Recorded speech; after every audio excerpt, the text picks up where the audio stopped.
Hello to you all. My name's Andrew Chung. I'm artistic producer of London Symphonia, and welcome to this season's first edition of Behind the Music for 2021-22 season. I'm very excited to be bringing you more insights and stories into how us musicians do what we do, and how we put together the programs that we have in store for you. So today we welcome two people, Kelvin Enns and Lori Gemmell, and starting with Kelvin. Hello, Kelvin. Hi, Andrew. So Kelvin is our principal violist, who I've had the absolute pleasure performing alongside for on countless occasions over the 7 years I've been involved with the orchestra. And, you know, Kelvin will be performing alongside me for this concert on October 30th, Tales of the Macabre. So welcome to you. So, Kelvin, when did you arrive in London? You weren't born in London, were you? No, actually, I was born in Calgary, grew up in Winnipeg, and I spent most of my adult life in Southern Ontario in one place or another. We moved to London. I moved to London shortly after I got married in 2003. Wow. So a little ways ago, yeah. So you got married in 2003, and then did you audition for Orchestra London? Yeah, no, I got married in 2001, and we traveled a bit and actually considered a bunch of different places to live, and had a couple of different orchestra job offers. And both my wife and I really fell in love with London. It's such a beautiful city. So that was what we decided to settle on. And so we moved here to London back in 2003. And at that time, were you auditioning for a number of orchestras? And yeah, whoever was lucky enough to see the golden prize that you are, London was it. London was it. Yeah. Very cool. Do you remember that time very much, that audition process? And really, this is like picking your life up and moving it to a city. You won the audition, and then begins for professional orchestra musicians, begins a tenure review process. Yeah. Yeah, well, you know, Andrew, what it's like to do auditions. It is quite a roller coaster, and it's great when you can, even just getting offered one job is a thrill. And so once we got the offer, we were really happy to come here. And I think that was one of the reasons that we decided to come here, is it was just a really friendly group of musicians at the time. I think are you saying we're not friendly anymore? Oh, we're still totally friendly. Still friendly. Yeah, yes. Yeah. And well, and I'm looking forward to doing some chamber music with you next week. Yeah. So that'll be lots of fun. But yeah, the former principal violist of what was then Orchestra London, Dan Golden, after the audition, he took me out for lunch, and you know, it was just a really nice positive experience. That it wasn't just I didn't feel like it was just a job, that it was really kind of a family type of environment. So that was, I think, a big selling point. And also London is a beautiful city. We looked around and sort of drove around and looked at different neighborhoods, and we thought, yeah, this is a good place to settle down. And then, you know, just for those who don't know, there's a process where you're basically performing with the orchestra. You've won the audition, but they're not yet giving you the job. Like, you've got to pass. So it's almost like a trial, right? Yeah. So it's like, imagine being working hard, and you know, you get accepted to the Olympic team, but then you're not on the Olympic team yet. You got like another year, like a review process before you're truly on the Olympic team. But then, of course, you pass that process, and then you've been here ever since, which I guess would be 18 years thereabouts. Not to make Yeah. you feel young or anything, but yeah. No, no, no. My hair was a different color. And like you said, it's so important to, when you're performing with people day in, day out, they have to be nice people, and they got, you know, you got to get along, and Yeah, you know, it's an interesting thing. It is like very much like a family. yeah, And then you've got two kids, and they were born in London. So yes. Yeah, they were both born in London, so it's very much home to them and to all of us. We've really put down roots here, and they're now, my daughter's in grade 10 and my son's in grade 11. So lots of life has happened here in London. We've enjoyed just building friendships and community in the neighborhood and the various things that both my wife and I are involved in. So yeah, it's great. We love it here. so I'm into the big numbers. You know, I don't know if this is at all accurate, but I was calculating that you've probably performed for 500,000 people across these 18 years in London. So 500,000 sets of ears have heard you put bow to string. And, you know, that's really significant. That's a lot of people. That's a lot of entertaining over this time. I think it's really interesting for fans of London Sinfonia to understand what it means when a professional musician of your caliber decides to set roots in London, and the impact that has on the community. So what else do you do in addition to your performing? Well, now that you put those big numbers on it, now I'm nervous. They're all listening. The next time we're performing it, 500,000 people. Sorry, now I've totally forgotten the question. So the question is, what other things do you do other than performing with London Sinfonia? Like, do you do any teaching, or what sorts of things do you get involved in?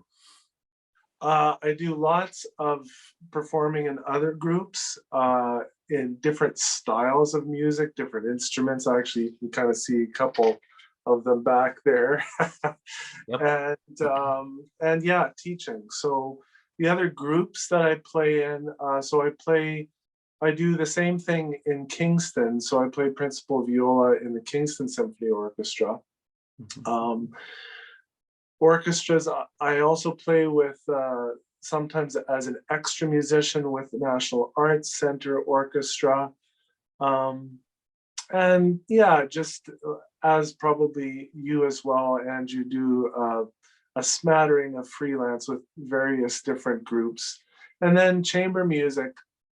I love doing chamber music, and I've got a couple of different groups that I play with. Sometimes viola, sometimes actually violin. What? Yeah.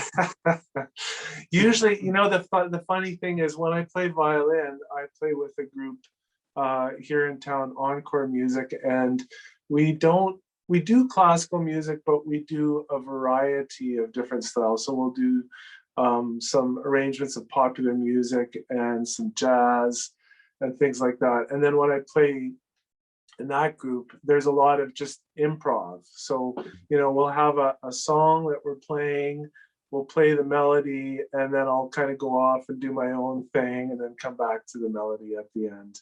Yeah, you're a bit of an improviser, huh? Yeah. Which is that's not the norm necessarily with orchestral players. No, yeah, there's not a lot of us that do that. And then there's also guitar, jazz guitar. Mm-hmm. It's been a while, but I think maybe this predates London Sinfonia. Back in the Orchestra London days, I would do on a semi-regular basis, like maybe once a year, I do some kind of a jazz thing, often with our esteemed bass player Joe Phillips and Sonia Gustafson. Yep. The three of us would do something on a semi-regular basis, and that was always fun. And that is the half instrument that I see on screen. There is a banjo. I know. Oh, yeah. Never be shy. There it is. There it is. And if you thought there were enough viola jokes, well, let me tell you, there's a lot of banjo jokes too, as you know. I did this to myself, didn't I? That's tremendous. And tell me a little bit about what teaching you do. So Right. yep, go ahead. Yeah, so my main teaching job these days, and this is kind of a recent thing because, well, as for you with COVID, everything kind of shut down performance-wise. So I was able to get a job part-time teaching at the London Waldorf School, which has been great. It's been lots of fun. And so there I'm the one of the strings teachers, and also I teach music part-time. So that's been lots of fun. I've got private students of my own. I teach mostly, I would say, actually violin, but also viola and a bit of guitar. No banjo students yet, but I guess it's an acquired taste. No comment. Yeah. You're a busy guy, so your sphere of influence goes, 7 hours east. And then you're influencing so many people and young people, inspiring them with music in this community. And a lot of musicians in the orchestra, they're all university trained, oftentimes a master's degree or even a doctorate in many cases. And yeah, I mean, we're just keen to bring that excitement and that spirit to music, the musical ears of young people. And when I think about London Sinfonia, it's largely a chamber orchestra, right? So we like to do some larger orchestral stuff on occasion, and then some medium orchestral stuff, and then we kind of get a little bit smaller and smaller. And this concert coming up on October 30th is chamber music. What's your take on chamber music? What role has it played in your life? Oh, a huge one, a huge one. I would say, starting in my student days, I had a string quartet in university, and we, if I'm being perfectly honest, I would say we spent more time in rehearsal than I spent in individual practice. Maybe I should have practiced more on my own, but it was a great opportunity for me to get to know some of the joys and, the challenges of playing in a small group. But, and then ever since then, I've had a variety, like as I was saying, I've had a variety of different groups that I've played with on and off. And you really get an opportunity to know your fellow musicians when you're in a small group, and when things come together nicely, as you know, Andrew, it's a feeling that you really can't describe, is it? Everything just gels, and you have, because it's such a small, intimate group, every voice is super important. So it's that nice balance between being able to have your voice heard and also being a team player and fitting in. So yeah, I love it, of course. Yeah, it's different than a solo role, right? So it's not like you've got the spotlight on you for an entire 30-minute concerto, which you have done. You've performed concertos with the orchestra before, but then you just got that camaraderie, you've got that conversational piece with the other musicians, and it's as long as the people you're playing with are nice to work with, then it's an absolute delight, isn't it? Chamber music. And I remember too, just in university, that was the time that the thing that I spent the most time on. It was just relishing chamber music and just thinking, oh my gosh, there's all this great stuff by all these great composers. Yes. Living and deceased, and they've all taken their hand at writing great string quartet music or other chamber music, and yeah, so many treasures there. Yeah. And viola is, I was thinking about this before our conversation, viola is like, it's right there in the middle. It's like the middle child. You have the opportunity to be an agent of peace and bring things together, or you could just totally wreck it all, and make life really hard for your violin friends and your cello friends underneath. So yeah, that's been a for sure. Chamber music has been a great pleasure for me. I've never really witnessed you as an agent of total disaster, but I try my best not to do that. I try to be the agent of peace in every situation. That's amazing. Hey, one last question for you. I'm just curious. Where do you see? I mean, London Symphonia. You know, we got going sort of at the beginning of 2015, and we took on this name, London Symphonia, 2017. Here we are, 2021, after some crazy, pandemic times. Where do you see us in the next 3 years? Yeah, I was thinking about that. I think for me, the initiatives that we're taking to reach out into the community are great. And I think if we can continue to grow as a presence in the community, that's not just musicians on stage and people sitting in the chair listening, but there's actual meaningful community there. I think that's one of the joys of live music to begin with.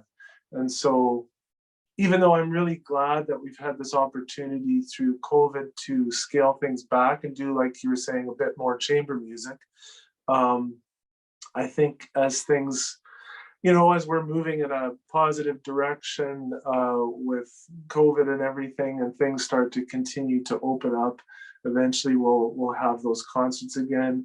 And yeah, I hope our seasons continue to grow.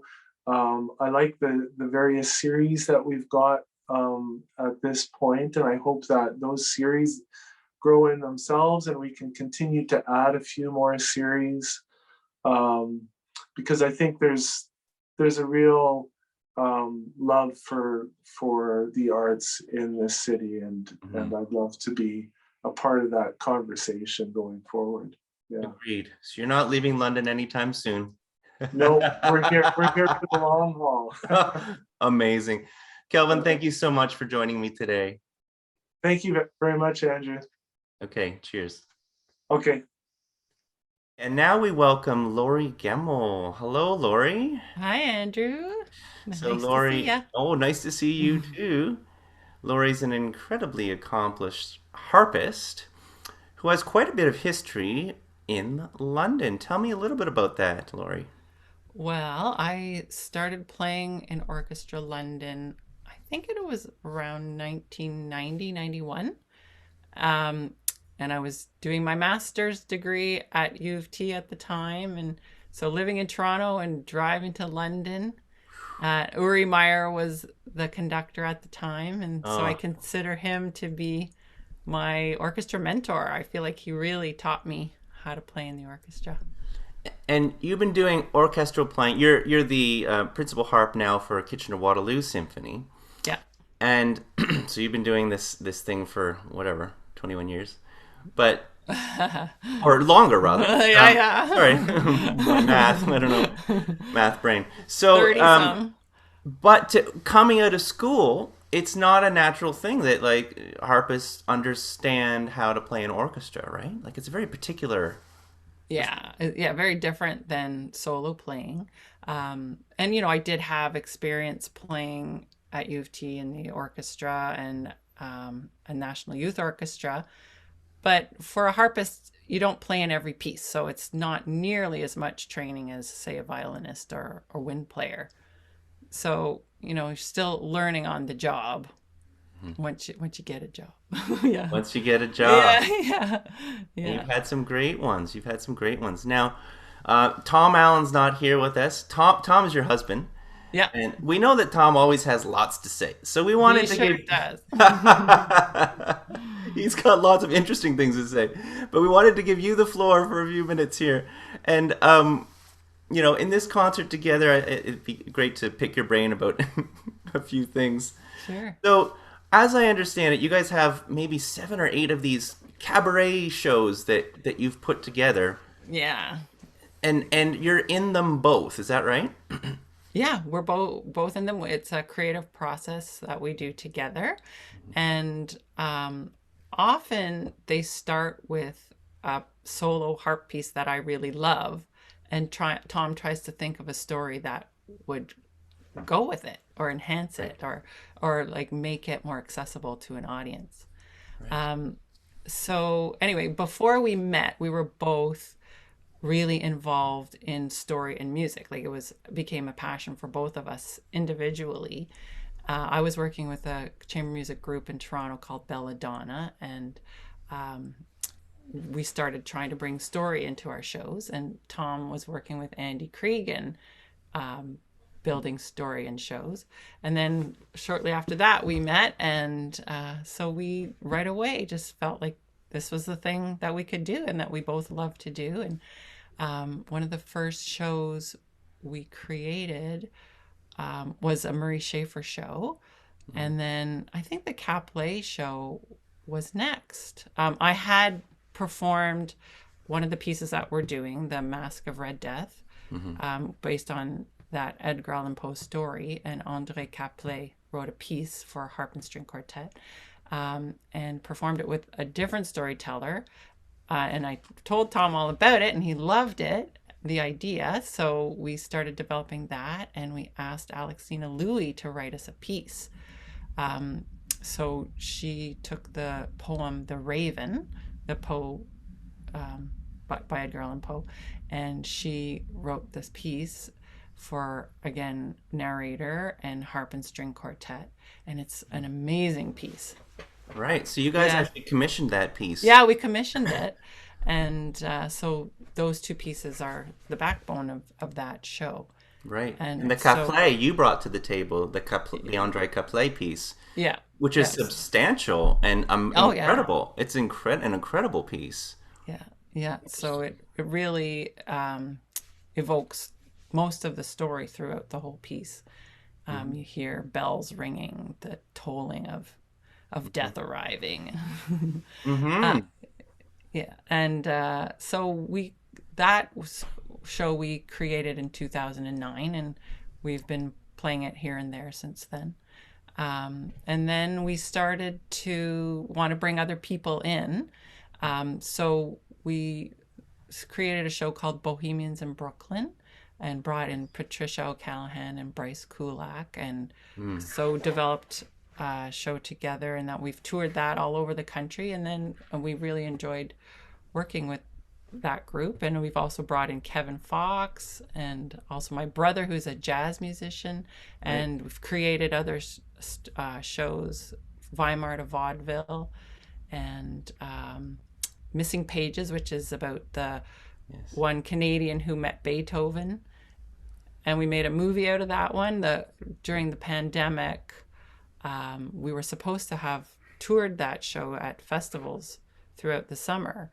But of course, everybody shut down. So we decided to try to make a video or film out of it. And we did, and sold it to all the festivals. And that's Amazing. It's been such an incredible body of work. It's really remarkable. So do you actually like performing together? Yeah. Yeah, we love performing together, and we love even more the creative process of finding stories and music that go together. Like we both have a passion for story, providing an outlet for music for people to maybe understand the music more. And that's what you're both a master of. I mean, I just love the way that this program's put together, and the words that Tom brings to it, and the storytelling. The festival circuit's an interesting one. So that takes you kind of across the country. Is it mostly a summertime thing, or? Yeah, well, in the summertime, we mostly do festivals throughout Ontario. And but through the rest of the year, we usually have a tour somewhere in Canada in the fall and in the spring. So we've gone across the country from the East Coast to the West Coast. We love going to Newfoundland, so we always try to find a tour in Newfoundland. Oh, wonderful. Yeah, it's so beautiful there. So beautiful. Yeah. And you're carrying not like a flute, you're carrying a harp. Yeah. So the first time we drove, almost missed the ferry. So then, since then, I've had a student at National Youth Orchestra. I teach there, and a student from St. John's has a harp that she lends me now. Oh, so great. and it's a beautiful, beautiful harp. So we can fly there now. That's so exciting. That's so Yeah. exciting. So, okay, tell me. So, what are two things that you think that people are going to love about this show? We're calling it Tales of the Macabre. Yeah. There's so many things. Like the Raven is so exciting. So I think people are going to love that. It's spine chilling, and Tom narrates at the same time as the ensemble's playing. Yeah. Whereas the cabaret, it's separate. He tells the story, and then the musicians play. Yeah, and I think they'll love the cabaret too, because the story really gives you a way to get inside the piece, and then the string quartet. Mm-hmm. Yeah, Debussy, because Debussy was greatly influenced by Poe, and so Tom will tell all about that too. And there's a link between cabaret and Debussy too, is there not? Yeah, cabaret was definitely influenced by Debussy, and Tom will tell all about that. He knows that much better than I do. So great. So great to talk with you today. Me too. So we're performing this concert October 30th, 7:30 live from Aeolian Hall. And we'll have Lori Gemmell on harp, and we'll have Tom Allen narrating, and the London Symphonia String Quartet. Thank you so much, Lori, for joining me today. Great to be here, and I'm looking forward to playing with you. Absolutely. Okay.